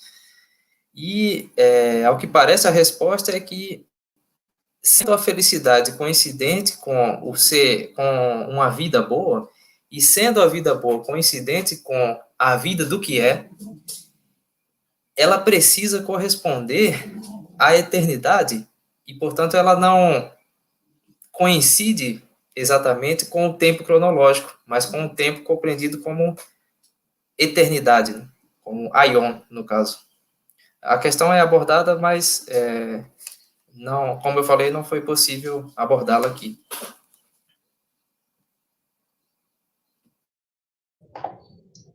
Certo. Vi aqui que o João Alves, aqui, o Aurei, o João Gabriel, Hayek, ele de Nascimento, faz uma outra questão ao Ray, que é a seguinte: você falou sobre Felicitas como um correspondente latino para eudaimonia, mas não seria a beatitude a melhor apropriação feita pela cultura? João Gabriel, na verdade, a associação que eu fiz foi de felicidade a felicitas, e não exatamente felicitas a eudaimonia. Então, em geral, quando se vai traduzir a eudaimonia no português, se traduz como felicidade, e felicidade, por sua vez, deriva de felicitas.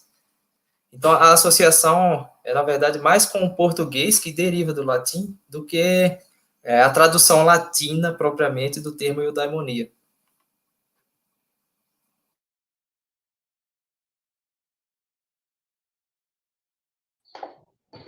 Certo, muito bem. Temos aqui também uma questão não, mas um comentário do professor Pedro Martins, que é um grande especialista em Porfírio, e especificamente na questão do vegetarianismo, né? Ele fala para o André que fazer uma leitura, acho que você faz uma leitura fundamental do Porfírio de abstinência para não nos perdermos no restante do texto, que tem diversas armadilhas. Infelizmente, a tese do Pedro está em alemão, mas valeria muito a pena consultá-la, né? Um abraço, Pedro. Passo, então, ao Ray, uma pergunta da professora Lorraine. Né, uma das nossas grandes especialistas também no neoplatonismo. E a Lorraine tem uma questão para o Robert. Você entende que a matéria não apresenta resistência à forma? Não entendi bem logo no começo da sua fala. Qual é a sua interpretação, Robert? Bem, quero agradecer a professora Lorraine, né, pela pergunta, né? Realmente eu não toquei nesse aspecto, mas sim, o texto de Plotino, ele mostra isso, né, que a matéria, ela oferece uma resistência, né, não no sentido positivo, né, do termo, ela não é um princípio ativo, né, de resistência, mas a própria passividade dela, né, ou seja, a sua natureza informe, né, indeterminada, ela oferece, né, essa resistência, e na realidade é isso que causa, entre aspas, a fraqueza da alma, né, ou que leva à queda da alma. Ou seja, como a alma, ela constitui o universo sensível, né, os corpos, a partir de uma ordenação, né, os princípios, né, os logos, a matéria, ela, entre aspas, assume uma certa configuração ontológica, né, mas ela não se torna aquilo, né? Por isso que fala que ela é matéria de todos os sensíveis, né? Ou seja, ela não assume nenhuma daquelas propriedades, nenhuma daquelas qualidades, né? E essa resistência contínua que a matéria representa, né, para o projeto organizacional, vamos dizer assim, da alma, é que faz dela um mal relativamente à alma, né? Justamente essa sua resistência. Então, eu entendo que sim, a matéria ela oferece essa resistência, né? A questão seria mais compreender se, dentro da processão, se a matéria seria exatamente o equivalente do mal, que é justamente o que enseja a problemática sobre o monismo, né? Justamente por esse caráter um tanto quanto incerto de como a matéria ela deve ser compreendida à luz da processão, mas que ela é indeterminada, que ela resiste, né, à ordem. Tudo isso aí, eu creio que é compreensível, né, pelo texto de Plotino. Não sei se eu me fiz entender.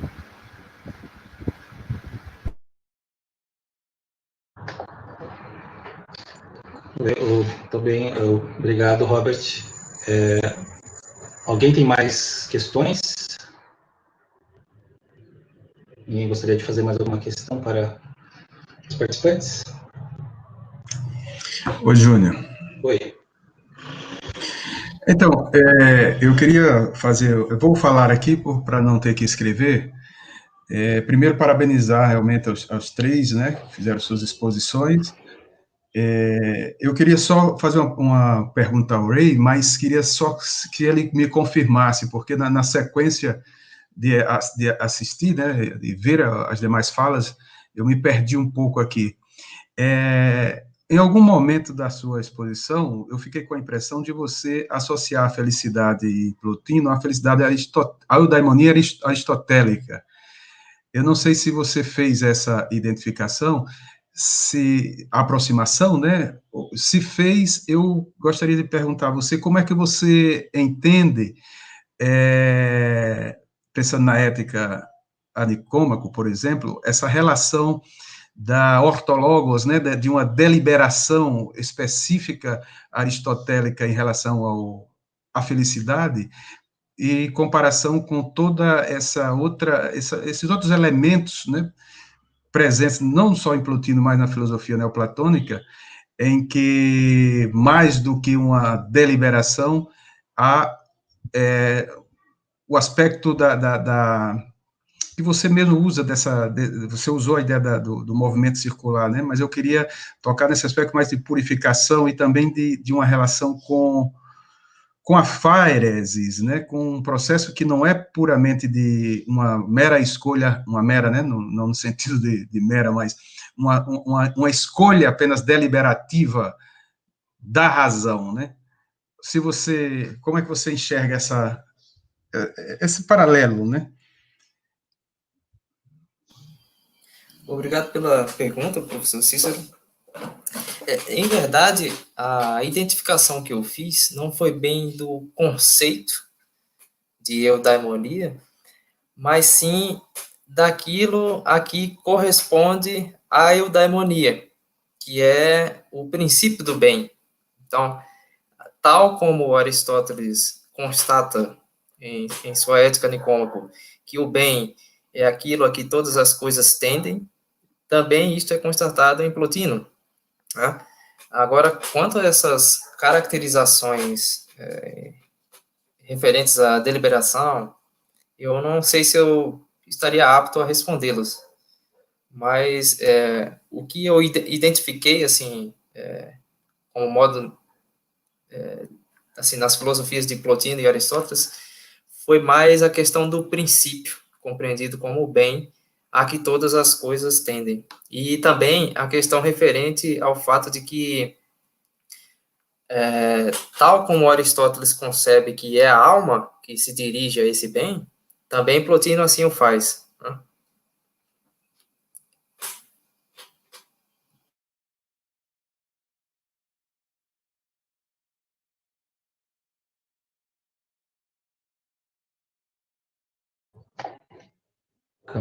Tá bem.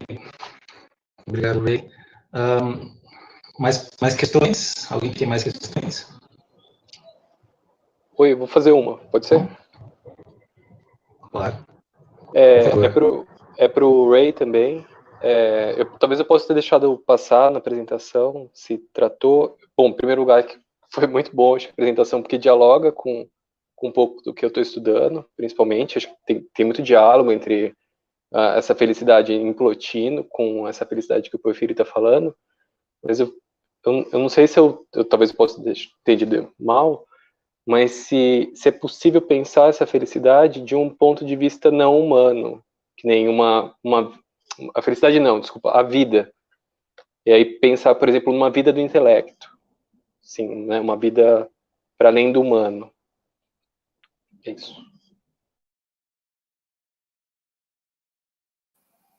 Não sei se compreendi tão bem a questão. No caso, a vida a que tu te referes seria a vida feliz? Ou a vida em geral? Não sei se compreendi tão bem. Porque a vida, ela tá meio que, pelo menos nesse projeto a vida feliz, ela não ela não é necessária, né? Ela, pelo menos do ponto de vista humano, você opta se você quer seguir ela ou não, sim. Mas se você almeja essas realidades superiores, se você almeja a felicidade, aí é um tipo de vida mesmo, né, que você assume. Mas eu tô pensando se, por exemplo, se pode falar, por exemplo, o movimento do intelecto, você pode chamar de uma vida, por exemplo. Compreendi. O movimento do intelecto, a que tu te refere, seria o movimento nous. Na verdade, me parece que o movimento do nous, ele não pode ser compreendido, antes de tudo, como um movimento cronotópico, mas ele é a condição precípua para que este movimento cronotópico se dê. Nesse sentido, é que se deve compreender o nous como princípio de movimento. Ele mesmo sendo movimento, mas não esse movimento a que comumente nos referimos, referencial, né? Espaço-temporal. Então, nesse sentido, é possível, sim, compreender, embora aqui também se coloque uma questão muito pertinente, que é como pensar a independência. Essa questão eu também deixo para todos nós aqui. Como pensar a total independência do nous, se para que o próprio nous venha à presença, venha à luz, faz-se necessário que o próprio pensamento humano o traga à luz. Compreende? Então, nesse sentido, fala-se de uma independência primordial, mas essa independência, por outra via, só pode vir à tona a partir da própria condição finita humana, que precisa dizê-lo e pensá-lo. Então, parece, é um chute, que essa independência não é uma absoluta independência.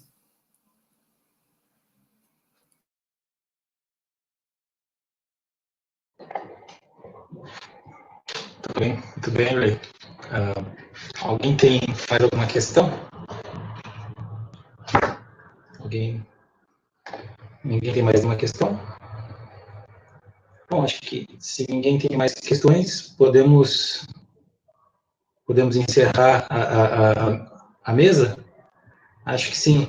Diz aqui o Cícero, amanhã nós voltamos às 14 horas com a segunda mesa. Então, acho que é isso. Mais uma vez, vou parabenizar o professor Cícero Cunha Bezerra por esta iniciativa, assim como pelas outras, né? Agradecer aos professores, a professora Lorena, o professor Pedro, o professor Marcos Reis, que estava aí também, que nos honram tanto, né? Grandes estudiosos que nos honraram com a sua presença aqui. Parabenizo vocês todos pelas exposições. Espero que vocês obtenham bastante sucesso nas pesquisas de vocês. Espero que a gente fique em contato a partir de agora. Assinem um formulário de presença, eu suponho que tem um link ali. E é isso. Eu passo então a palavra, caso vocês queiram falar, se despedir, né, os três, na mesma ordem que falaram. E eu não sei se o professor Cícero depois quer fazer o encerramento oficial, mas de minha parte é isso. Um abraço a todos e obrigado.